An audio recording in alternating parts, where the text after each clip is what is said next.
All right, we want to take a few moments to tell you about one of our very good friends of the show, Aligned Health Center.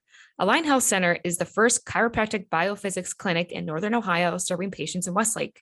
The team at Aligned Health Center helps patients with back pain, neck pain, migraines, ADHD, digestive issues, sleep disturbance, whiplash, scoliosis, and much more.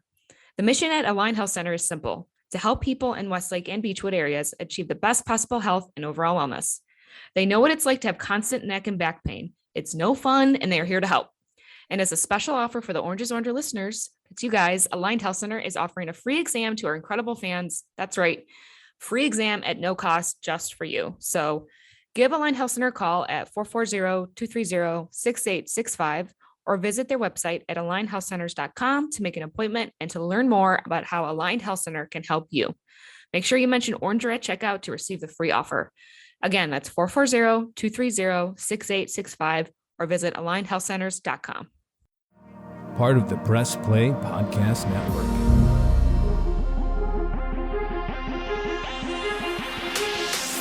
"45, 50, 45, 40, run, William, run! He's got blockers in front, 5, touchdown!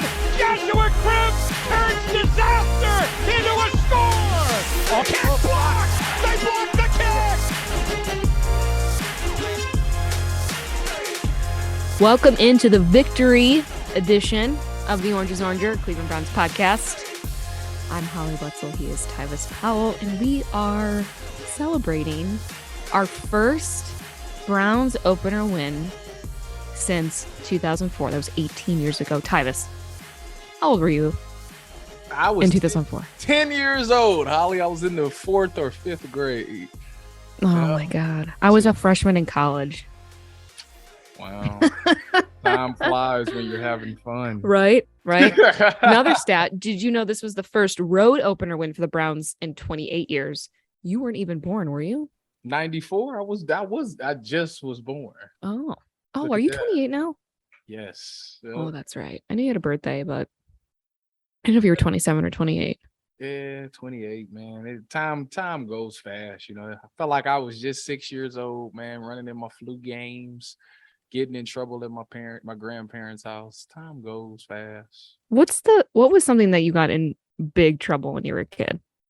When I was a kid, so I was 5 years old, and we stayed in this apartment complex, and we went to the playground in the front of the place. It was actually a Trinity Towers in Bedford. Anybody that's local know exactly what I'm talking about. But Trinity Towers is this playground in front of the apartment building, and it was like a dumpster right there, right? So I went in the dumpster, and they had like all these bottles in there, and I took them out, and I was just smashing them on the concrete, and I just broke like 20 bottles. Oh my gosh. And the people came up and caught me, and yeah, I got in trouble. And then the second thing I did, this one was crazy. You ever get a whooping so bad that you remember it for the rest of your life? Oh yeah, I mean, Okay, I got the wooden spoon. This ain't no wood. There wasn't no wooden spoon. This was worse. Oh, okay. So So this is when yo-yos was a thing. So my brother had this yo-yo, and you know how you sleep the yo-yo, you throw it down and it sleep. Well, I couldn't do it, and I was like throwing it hard, right? So my brother was like, you got to throw it down, and then you could do like all around the world, like you swing it like this, and it come back, right? Oh God. So I said, well, let me see it. I'm like 5 or 6.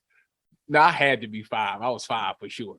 And I was like, let me see the yo-yo. So I tried.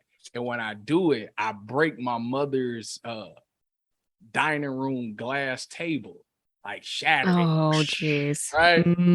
So I'm like, oh, shoot, I'm going to get in trouble for this, right? So my mother was working late. So I went to sleep. And well, you just left it? Well, I cleaned it up, man. My father cleaned it up. You know, Oh, God. well, not my real father, but that's another story. But anyway, we cleaned it up. So I go to sleep that night, right? And I wake up and I just I feel this hit. I feel like I'm getting hit. I'm like, is this a dream? Is this a dream? So I finally come Oh, to, and my mother is standing on top of me with a belt, tearing me up. And it was just one of those, it was the worst one, you know. So I wake up and I'm running. All right. So I run to my dad, and my dad is the one who like stopped. Like, all right, it's enough. You did what you had to do, blah, blah, blah, right? So, you know what I realized? The most iconic moment about that is that I had the best rest. You know, you get the best sleep when you get your butt whooped, right? What's the best? Oh yeah, Best and rest you after ever that, get. I went back to sleep, man, and I swear I slept like a baby. But I remember that out of all my whoopings in life, that's the one that that was your big stands one. out. Yeah, I love that she just didn't even give you the chance to wake up. She Nope. just went right in. Didn't ask no questions. She was tearing me up. That's amazing. Well, that's good to know. Yeah, 28 years ago, here we are, with another Browns win, and Tyvis with one of his fantastic, I shouldn't say fantastic, but most memorable. It was a good whooping because it allowed Good me. whooping. It Yeah, whooped me into the man that I am today. You know, it's that's right. Learn my lessons early. Hey, growing up, my parents were like, you should always have a healthy fear of your parents. And I still do to this day. So my dad gets mad, and because he doesn't get mad very often. It is a scary, scary sight. So anyway, we can talk about the fantastic win. We'll keep it more positive at this point, at least to start. Tyvis, of course, I was there. I was in Charlotte I know, I'm jealous. for this big game. I cannot begin to describe how much fun I had, how much of a great experience it was. And I was, especially in the end, obviously, watching that field goal go in. I mean, Kate with that 58-yard. I mean, I was in the press box. Can't celebrate in the press box. Very quiet. And I was trying to hold it in throughout the entire game. It was very tough. But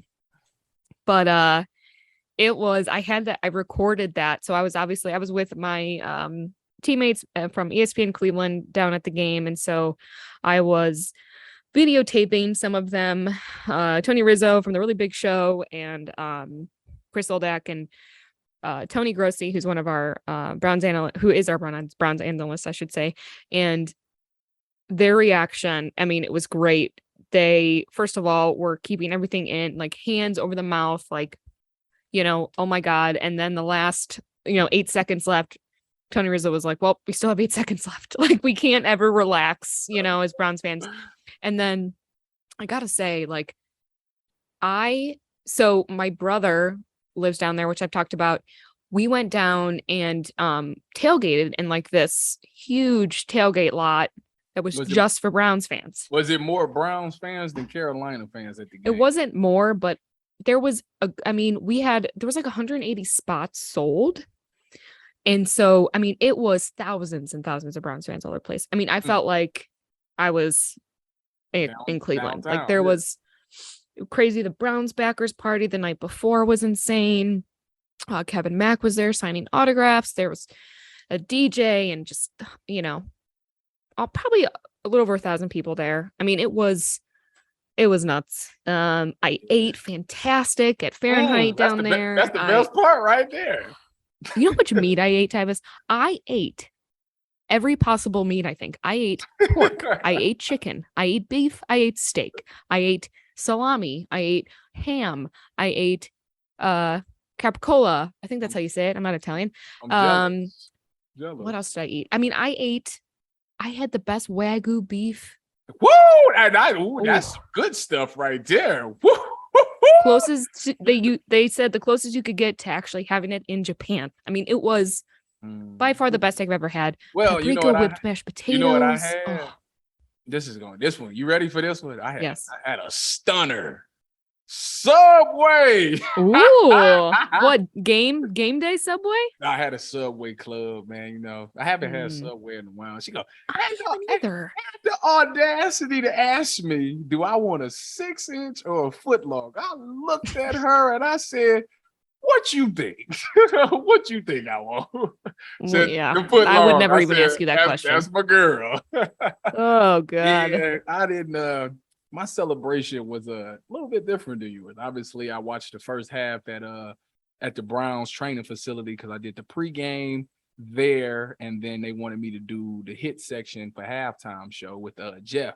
So he was like, "Well, just stay there, do the halftime show, and then you can head downtown." So I get downtown and I'm watching the third quarter on my phone, which was hard because Sherm called me in the middle of it at halftime, and he was like, when you go on the radio, You were he was basically talking name about dropping. Baker. Name dropping.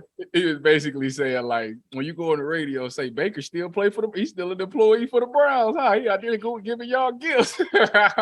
Anyway, yeah. That's Anyway, good. That's so I good. had to kick him off the phone so I could watch the third quarter. And when I watched the fourth quarter inside the fan downtown, and I'm in there with the producers, and we sitting there watching it. It's like, so they lined up the kick, and we like, obviously, Oh, God. if you ever been in the fan and you watch TV, you know that the sound is 16 seconds before the video. Oh, so God, I'm like, damn, cut the sound off. I need to see it. I don't want to hear it because Right. it'll give it away. I need to see it. So he cut the sound off. And we all in there watching it, and when it went in, I've never seen so many grown men hugging and jumping up and down for joy. It was a great moment, man. It really was. It was something that Cleveland needed. It was that spark after all that they've been through this off season with everything, man, and how everything ended with Baker, and how this whole fan base was divided. And people was like leaving the fan base. It was nice to share that one moment, even if you are a Browns fan and you decided to leave because of the Deshaun Watson situation. I think even in that moment, you still was like, yes, like you was happy to see it. So right. It was a good moment, man. It was something that this city really needed. Agreed. Yeah, I mean, I think with Cade, he I loved things have obviously kind of come out that he's like, just get me to the 40-yard line, and clearly that is what it took.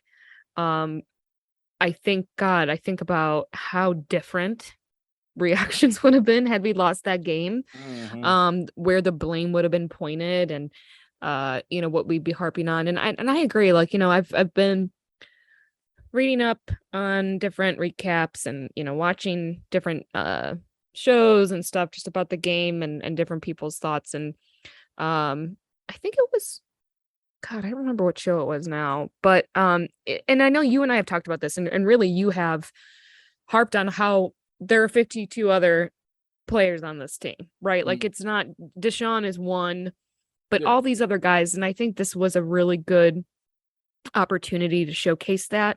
I mean, we won a game on our running backs and a rookie kicker. I mean, it was awesome. I was so excited. There was obviously a lot of pros and cons. So overall, I thought it's week one. I mean, it well, wasn't right. There's a lot. Perfect. Yeah, exactly. Running game, we talked about Chubb and Hunt were just, I love when they're in the game at the same time.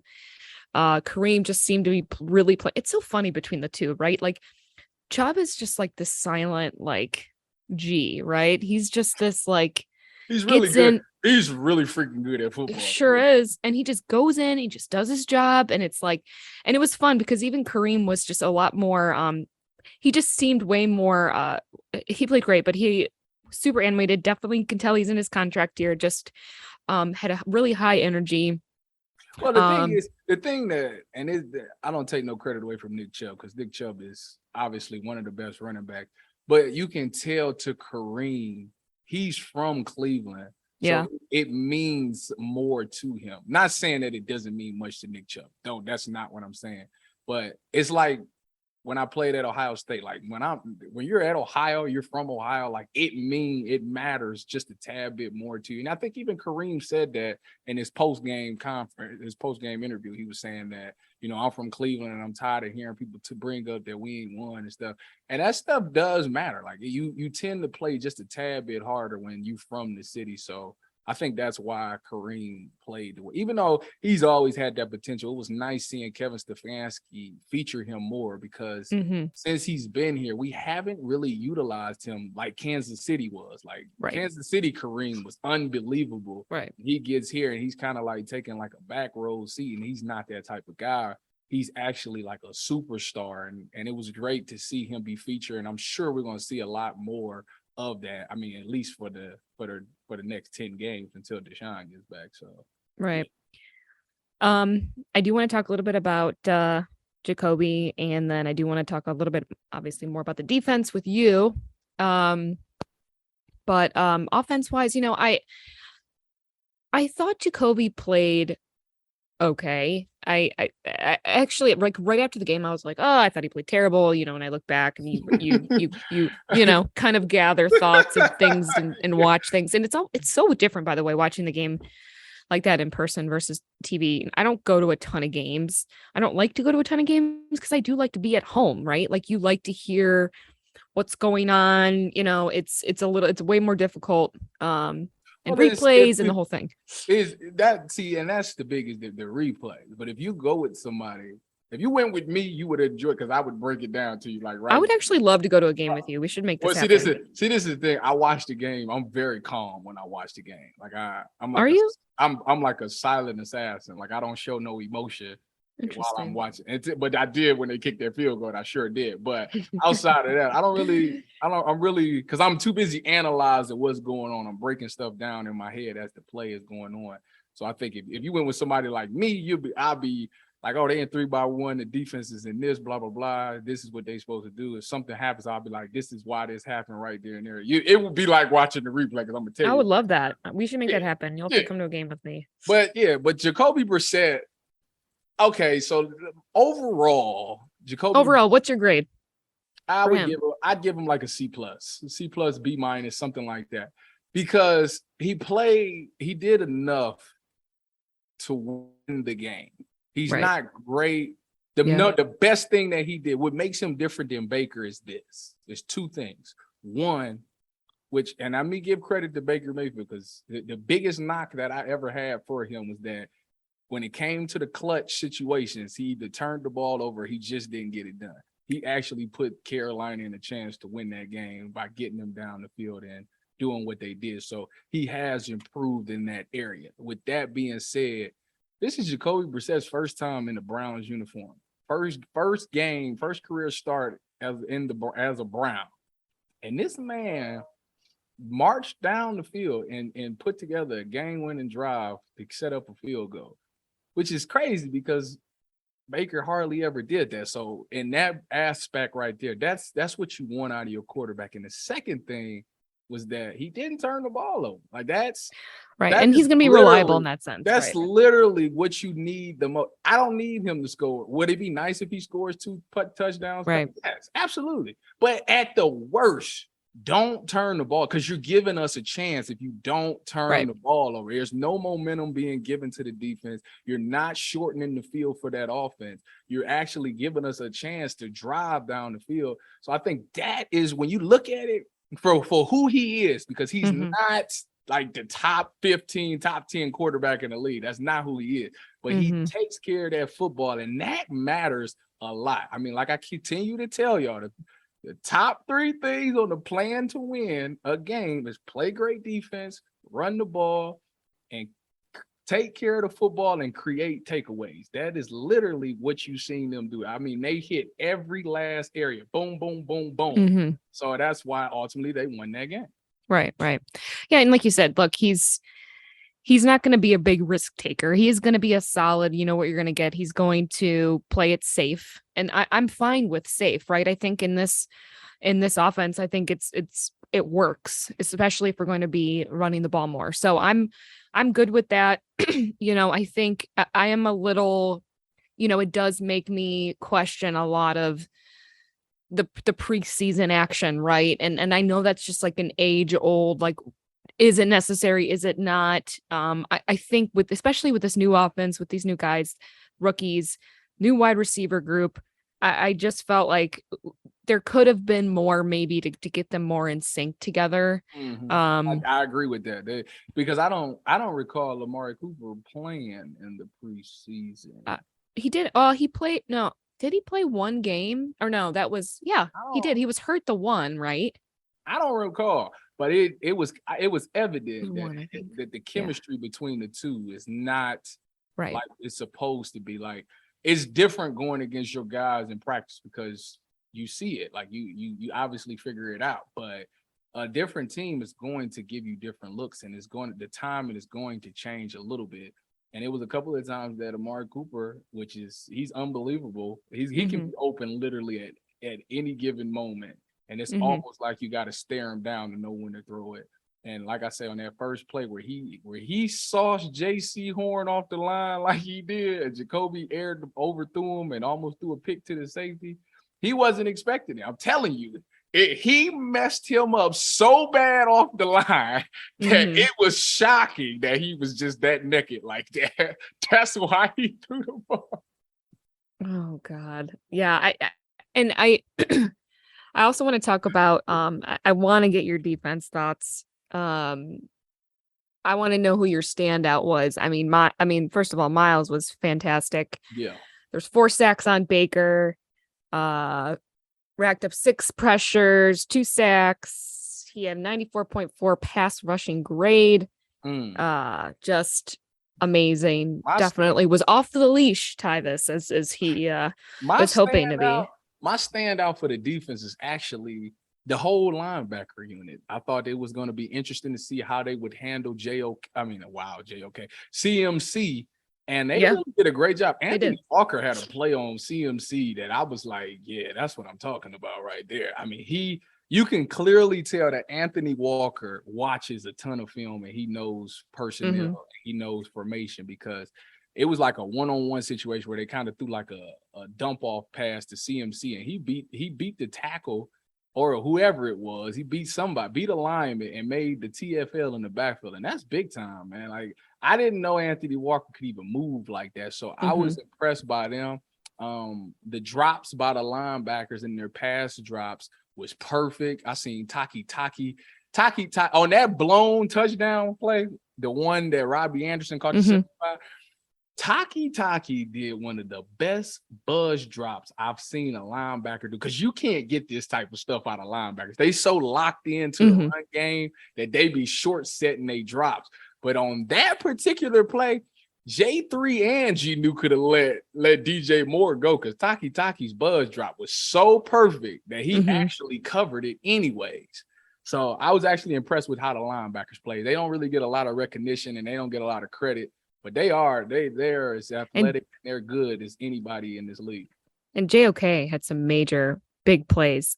Dude's fast and he's small, but and I know a lot of people were very on the fence about him, and he is small, but boy, oh boy, is he quick. And my brother and I were watching some of it back that night and watching some of the how quick he came around the corner, and it was awesome. He has been super fun to watch already so far. I thought the defense played really well up until obviously right before halftime. They gave up that blown coverage to Ian Thomas, the tight end.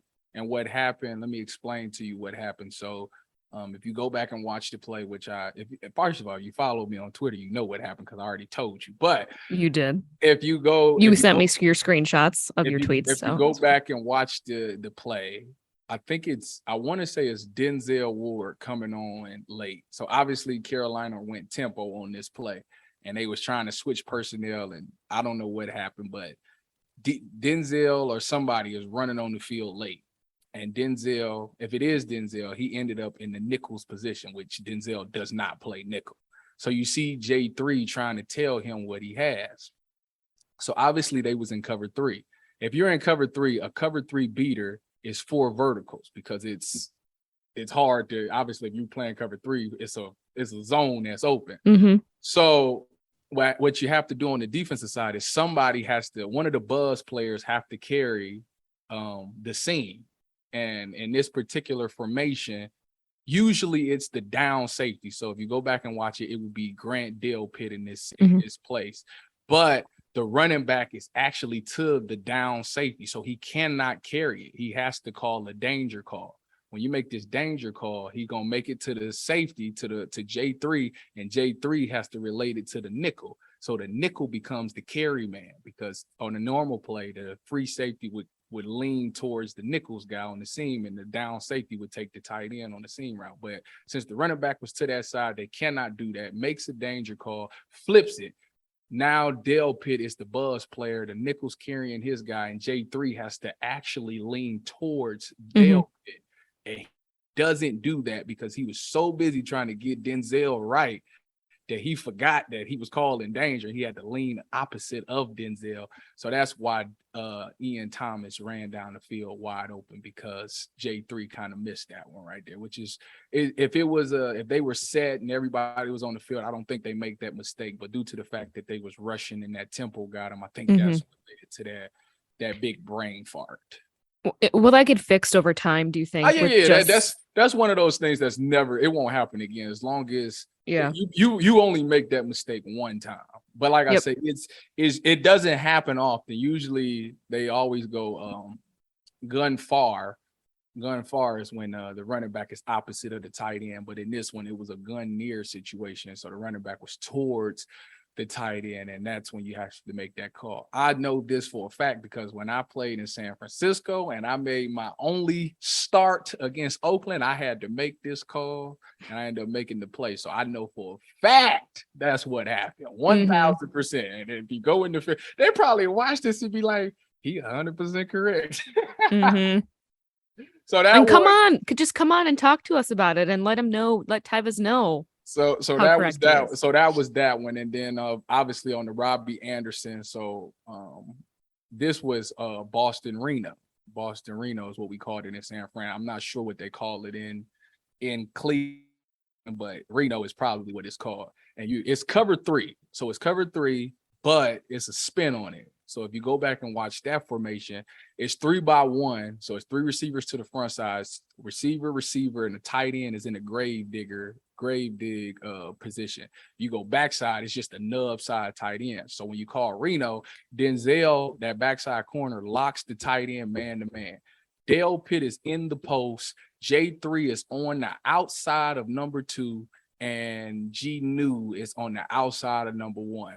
And when you do this, you want to read as G New and J3, you read number 2. If number 2 is running a route, I'd say it's 8 yards or less, you drop it. G New takes it, and J3 goes over the top of 1, and that's how they play that out.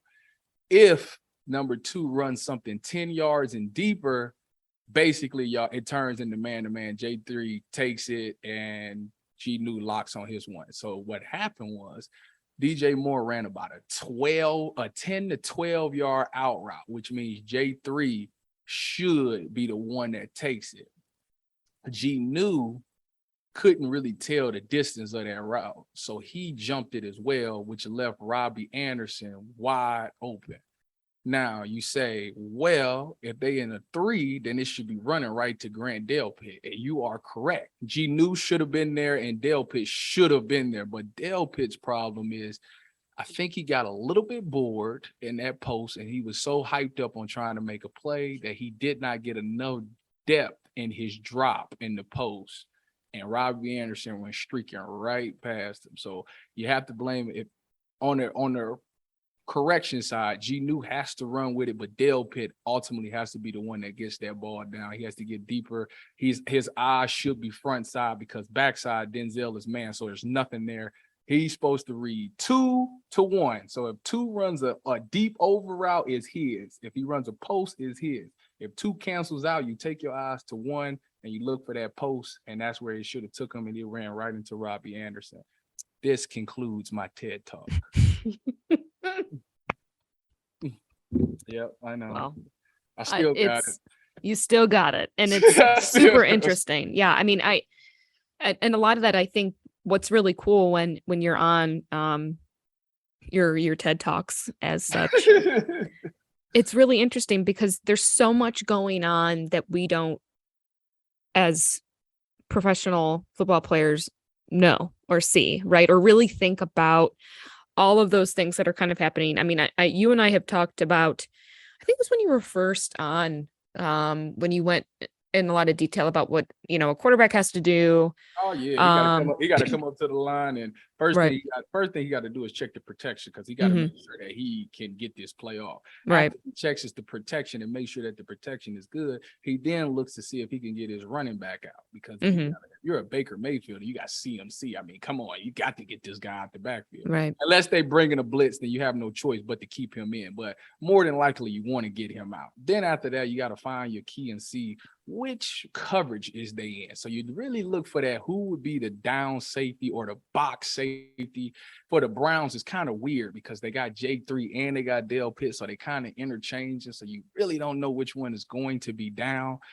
And that's how you try to figure out. So and you got 25 seconds to figure all this out. So yeah, it's a lot. It's a lot. It's a lot. Well, and shockingly enough, we made it this far without really getting into depth about Baker. But you and I were texting a little bit about just how terrible he was, at least in the first half. But he was god awful in the first quarter. He was. He turned it up a little bit right before halftime. He did. And I feel like this game was a great representation of just Baker as a player and just how inconsistent he really can be, right? Like how terrible he can play in that second half or first half. I'm sorry. Second half, come out and be able to drive them down the field with that huge 75-yard.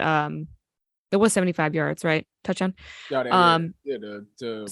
in the game, yeah. So I feel like this was such a great representation of just kind of how he is. I will say this too, even throughout the ups and downs of his play, I was just really relieved that is not something that we're dealing with anymore as on the Cleveland Browns. Like it's so weird. It's like his antics, his movements, his feet work, his oh my God, when he gets sacked and he goes in this little cocoon and just like there was so much that like it brought back all this deja vu, right? And I'm like, I'm so happy that this is not our issue anymore. And while to be fair, it doesn't look. I'm not taking away from what he did in the second half. I know he looked pretty good in the preseason. Regardless, I'm glad that it's not something that we have to deal with on such an inconsistent basis. I would rather have Jacoby than him right now, because at least we know what we're getting to a certain extent.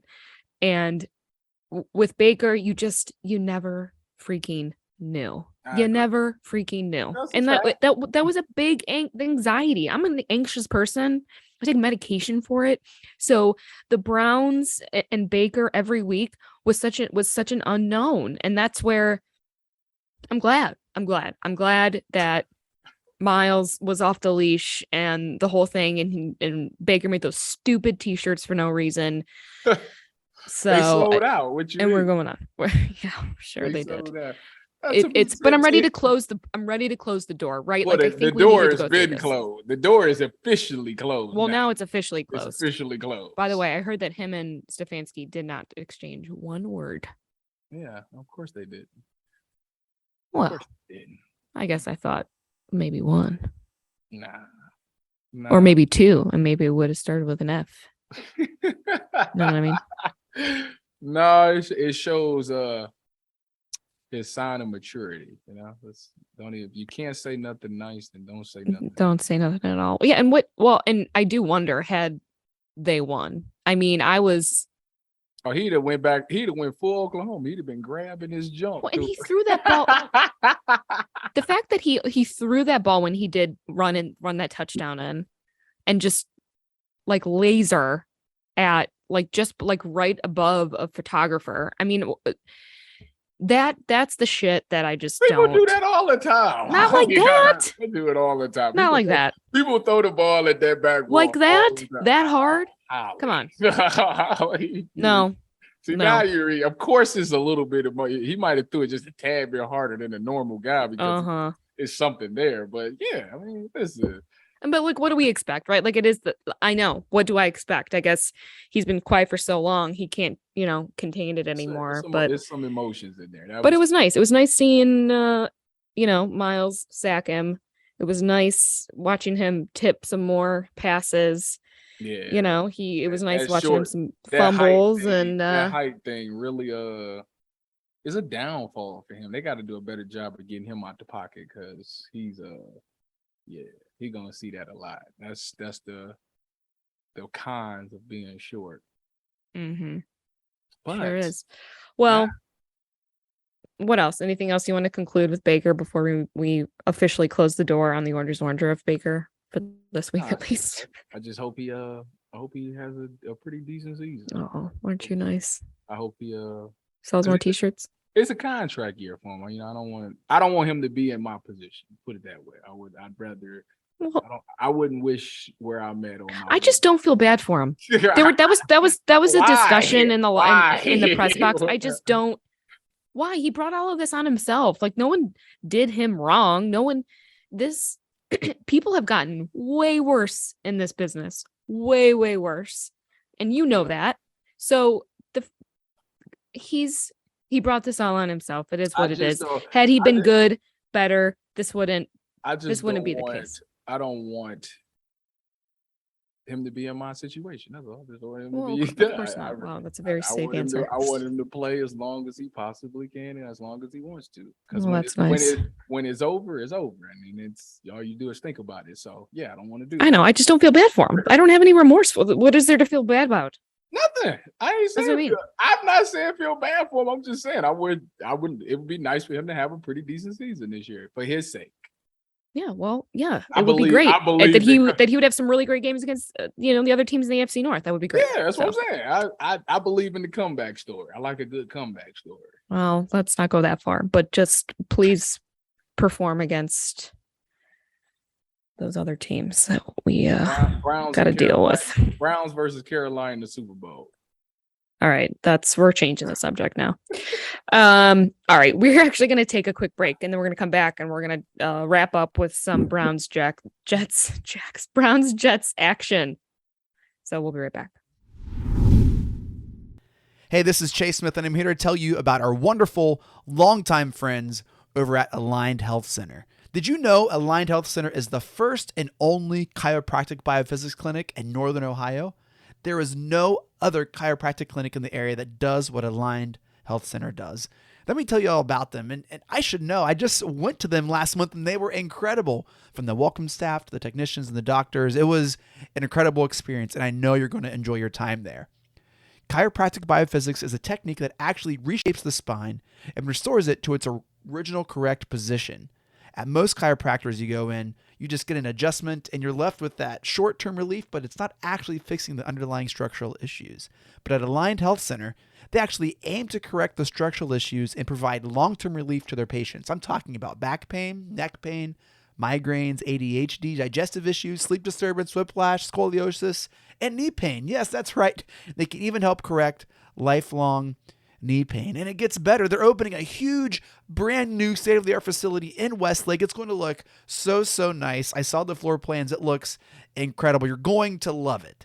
And in addition to chiropractic biophysics, they also offer regenerative medicine, which is a way to help rebuild cartilage in various joints and help reduce pain in places like knees, shoulders, wrists, and even your lower back. You can check them out online at alignedhealthcenters.com. That's Aligned Health Centers with an S, alignedhealthcenters.com, or call at 440-385-7357. Again, that's 440-385-7357 to schedule your exam. We will put the website and the phone number in the show notes of this episode.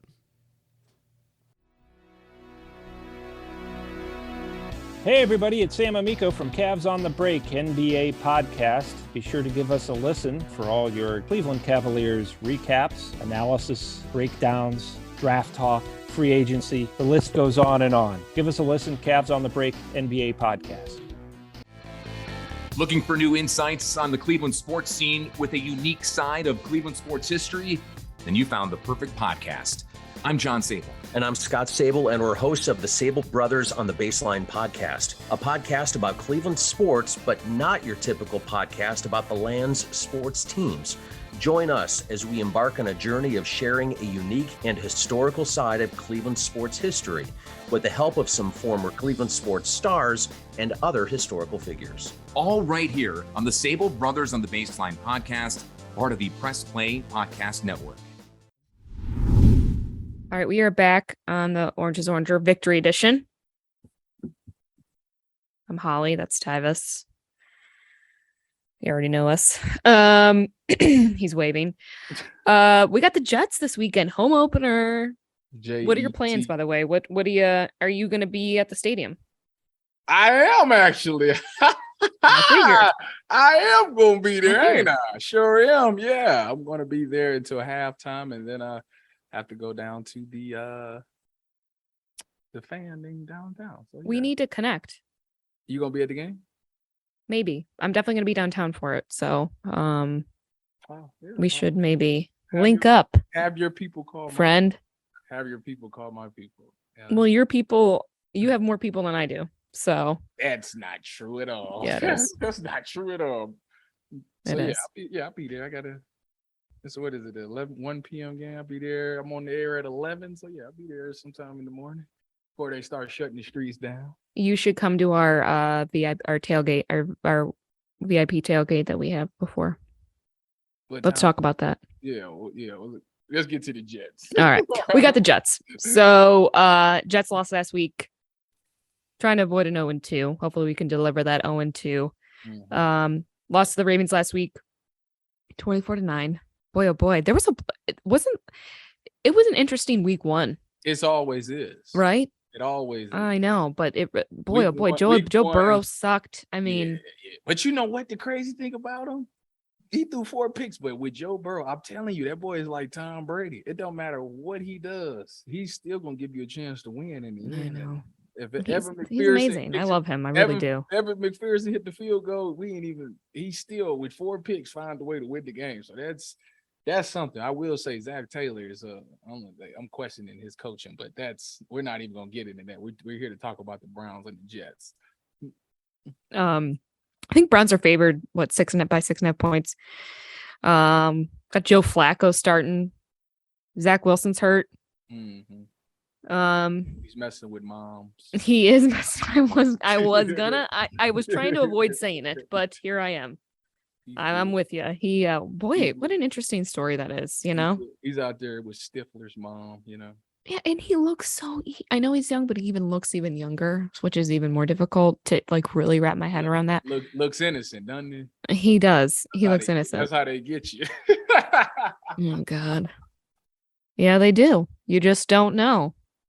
When I look at this Jets offense, the thing that obviously goes straight to is their wide receivers. I mean, you got Corey Davis, who's been a vet in this league. You got Elijah Moore, who last year towards the end of the year really started to come on. I mean, he gets praise from some of the best receivers in the league. I mean, Odell and AJ Brown swear that this guy's going to be, that guy. And like I said, last year towards the end, he showed some flashes. Then you got Garrett Wilson, who obviously go Bucks.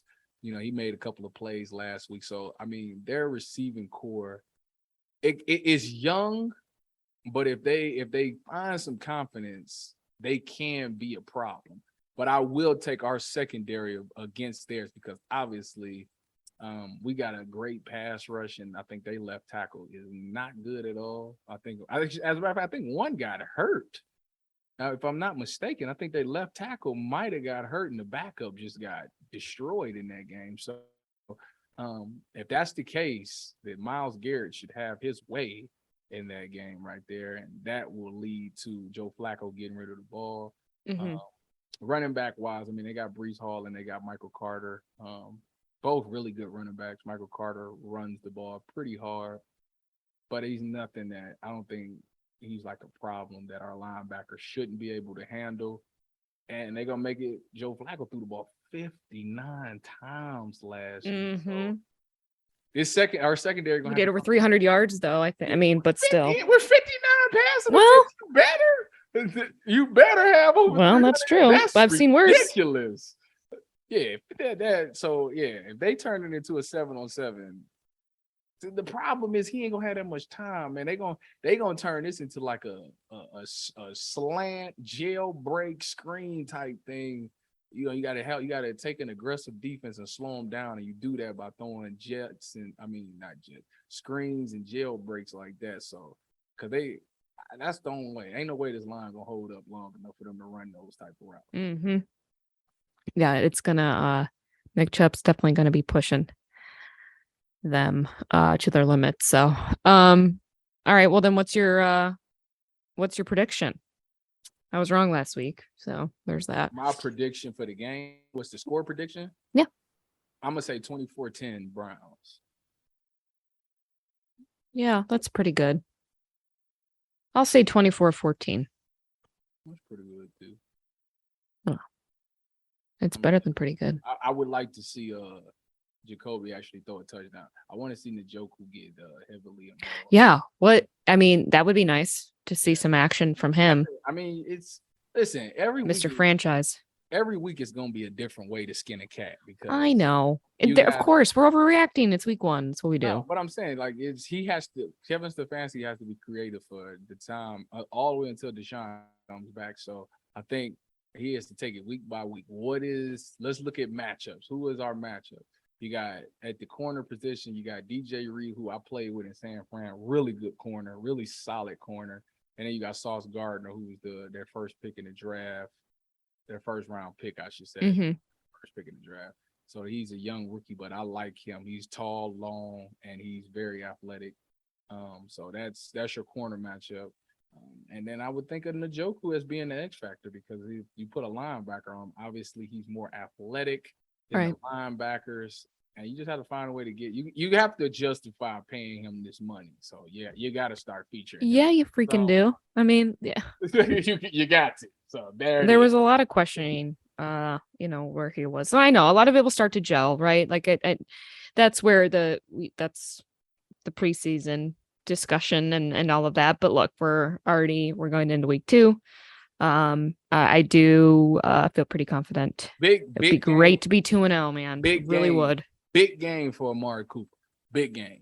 Yeah, I think that I think we need to see something there. I think we need to see Jacoby throw a touchdown. It ain't him. If he got a Sauce Gardner, this rookie on, I'm telling you right now, until you go against Amari, you ain't seen nothing like this. This man on the route side is something special. I'm just telling you. No, and I'm that's what I'm saying. I think we need to see something. I mean, I think that's regardless. There was a lot of we haven't seen much of Amari Cooper at all this season. I mean, nothing much in preseason, which we talked about. That's what I'm saying. There hasn't been. How people love the fans need a buzz. This is not. He's nothing open. New. They just got to get him the ball. I agree. That's there needs to be an improvement on the offense and all fronts with that. So I think it would make everyone the most. We're very rational, most of us as Browns fans. So I think it would hush the. It'll put them at ease. Put them at ease, and it's gonna be fun. I don't know. I actually haven't looked at the weather. Let me take a quick look at the weather. Doesn't matter because I'm gonna be in the box. You're gonna be in the box. I'm gonna. Doesn't matter to me. I don't know where I'm gonna be, to be totally honest with you. Right now it's looking 84 and sunny. It's gonna be hot. Yeah, that's a blazer. But I was down in Charlotte, but that. Granted, the press box was nice and temperature control. But anyway, okay. Well, here we go. Big home opener this weekend. Hoping for the best, expecting the worst. Wow. Just another week as a Browns we're not. fan, right? No, we're not. Don't even. I know. We're not that extreme, but this is the Browns just gonna come out and they're. I know. All I want to see is improvement. No coverage bust. Right. Jacoby Brissett connecting some more with his receivers. Maybe hit 1 or 2 deep routes. And that's it. And play the same way that you've been playing. Fly around, have fun on defense, and be very effective with the run game. That's all we need to see. You don't need no crazy plan to win. Football is a very simple game. Just when your number is called, make the play. That's it. 100%. And I'm excited to watch this team grow. And I think, every week it's, I will say I like Stefanski's, it's a 1-0 situation. I don't know if he's still on that kick this year, but every week, right? You want to try and go 1-0. So we'll see, but we would like it to be 2-0. So Browns Jets this weekend. We will have Tyvis will probably have another TED Talk on it. I'll speak rational, and we'll see where our predictions get us. So that is it for us on the Orange is Oranger Cleveland Browns podcast. Like and subscribe on Apple and wherever you get your podcasts. And here we are. Go Browns.